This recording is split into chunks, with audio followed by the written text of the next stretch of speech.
Menarik petang ini, rombakan kabinet terkini dapat perkasakan lagi kerajaan perpaduan. Penganalisis sifatkan kabinet Anwar mengecewakan, tiada yang luar biasa. Kedudukan Tok Mat sebagai Menteri Luar didakwa untuk melemahkannya. Parti Sosialis Malaysia teruja V. Sivakumar digugurkan. Lantikan Amir Hamzah akan beri kesan positif pasaran kewangan negara.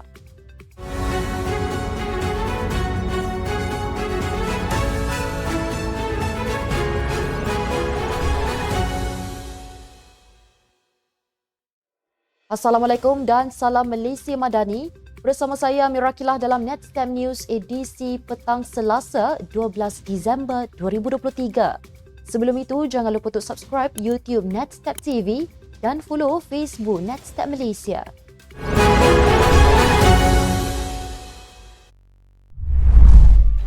Berita sepenuhnya, rombakan kabinet yang diumumkan Perdana Menteri Datuk Seri Anwar Ibrahim hari ini dapat memperkasakan lagi kerajaan perpaduan.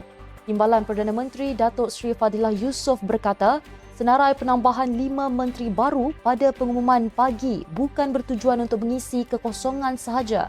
Pelantikan muka baharu yang berwibawa, pengujudan kementerian baharu, penyusunan semula bidang tugas di kementerian sedia ada dan pertukaran portfolio diyakini mampu memacu setiap rancangan maupun agenda yang telah disusun rapi oleh kerajaan madani demi kesejahteraan rakyat.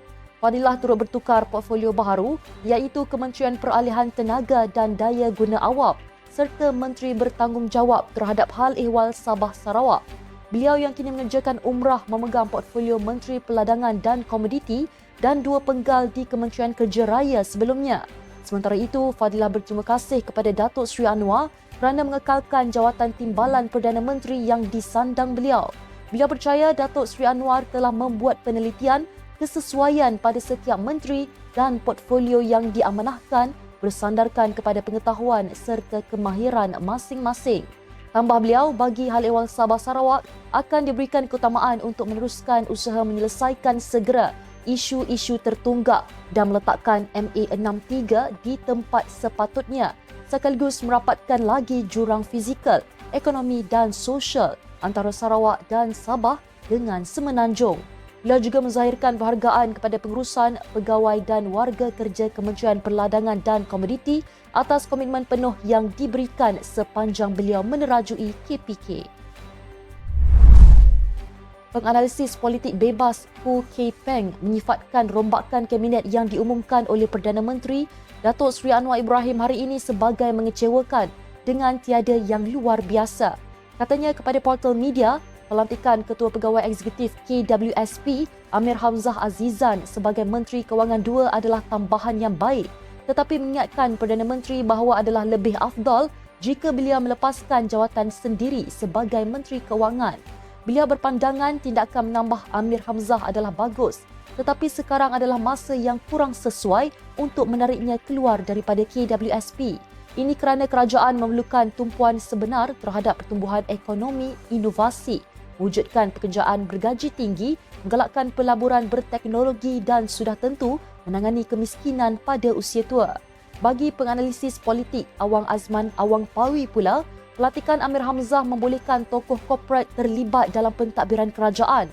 Hu juga berpendapat membawa kembali Gobind Singh Deo ke kabinet sebagai Menteri Digital manakala adiknya Ramkapal Singh digugurkan sebagai Timbalan Menteri Undang-Undang dan Reformasi Institusi mungkin ada kaitan. Tambahnya, walaupun keputusan membawa Dr. Zulkifli Ahmad kembali sebagai Menteri Kesihatan mungkin disifatkan betul, namun ini bukan penyelesaian jangka panjang. Sementara itu, Awam berkata kemunculan semula Dr. Zulkifli, Gobind Singh dan Johari Abdul Ghani menyertai semula kabinet adalah cara Datuk Seri Anwar memenuhi impian rakyat. Zulkifli dilantik semula sebagai Menteri Kesihatan menggantikan Dr. Zaliha Mustafa, manakala Gobind dinamakan sebagai Menteri Digital dan Johari sebagai Menteri Peladangan dan Komoditi. Mengulas pertukaran Dr. Zaliha sebagai Menteri di Jabatan Perdana Menteri Wilayah Persekutuan, Awang berkata ia bukanlah satu penurunan pangkat kerana ia adalah peranan penting untuk diisi. Mengenai Menteri Dalam Negeri Saifuddin Nasution yang kekal dalam portfolionya, Meskipun berdepan kritikan orang ramai, Datuk Seri Awang berpendapat Anwar mempunyai kaedah tersendiri menilai prestasi menteri.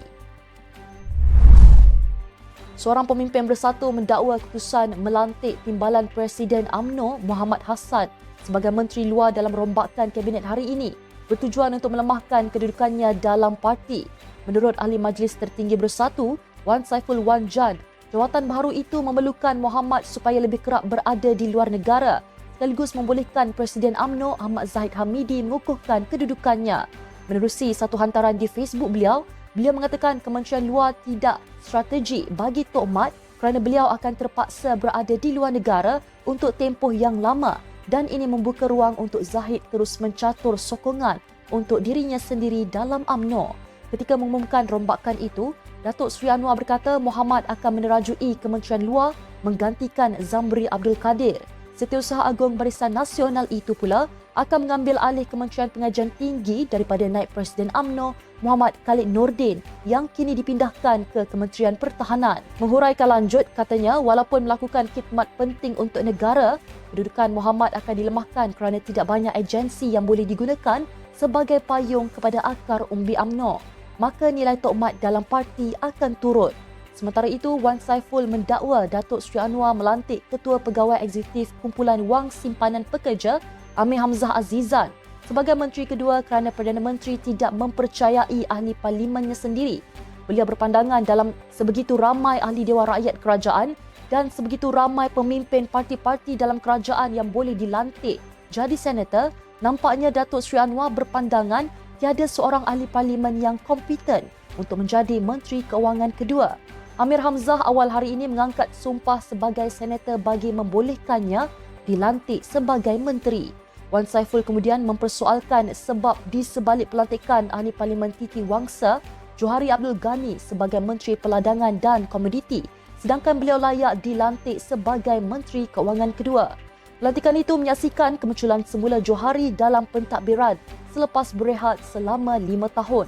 Beliau kali terakhir berkhidmat sebagai Menteri Keuangan Kedua di bawah pentadbiran BN di bawah bekas Perdana Menteri Najib Razak dari Jun 2016 sehingga kejatuhan pemerintahan BN pada Mei 2018. Parti Sosialis Malaysia meluahkan rasa teruja dengan pengguguran jawatan V. Sivakumar dari Kementerian Sumber Manusia. Itu kerana sebelum ini parti itu mendakwa amat sukar untuk bekerjasama dengan Sivakumar khususnya dalam menangani isu melibatkan hak-hak pekerja. Menurut Timbalan Pengerusi PSM S. Arut Chelvan, pihaknya amat teruja apabila Menteri Sumber ditukar. Terdahulu, Perdana Menteri Datuk Seri Anwar Ibrahim mengumumkan Ahli Parlimen Bukit Mertajam, Steven Sim yang juga bekas Timbalan Menteri Keuangan 2 akan menerajui portfolio sebagai Menteri Sumber Manusia.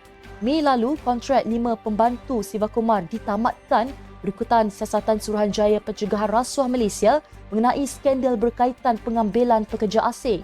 Dalam masa yang sama, Ahli Parlimen Batu Gajah itu turut disoal siasat berhubung isu tersebut.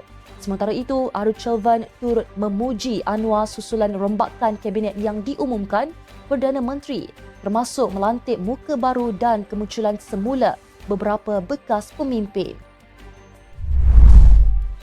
Pakar berpendapat pelantikan Datuk Seri Amir Hamzah Azizan sebagai Menteri Keuangan Kedua akan memberi kesan positif terhadap pasaran kewangan dan modal berikutan pengalaman serta pengetahuan dimilikinya dalam dunia keuangan.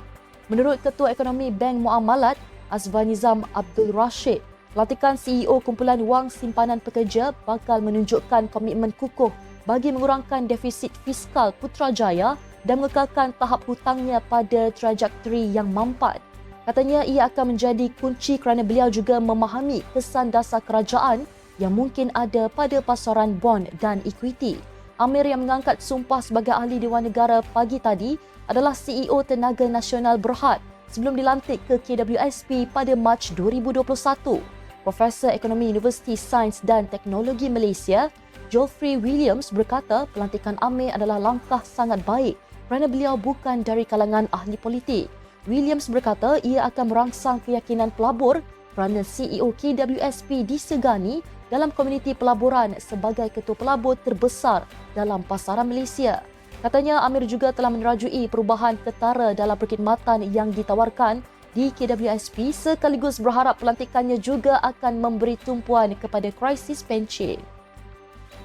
Sekian untuk edisi petang ini. Ikuti perkembangan semasa isu-isu panas politik Malaysia setiap hari hanya di Netstab News. Jangan lupa untuk follow Facebook Netstab Malaysia dan subscribe YouTube Netstab TV. Netstab Malaysia menjangkau informasi, mengora inspirasi. Saya Amirah Akilah. Assalamualaikum dan salam sejahtera.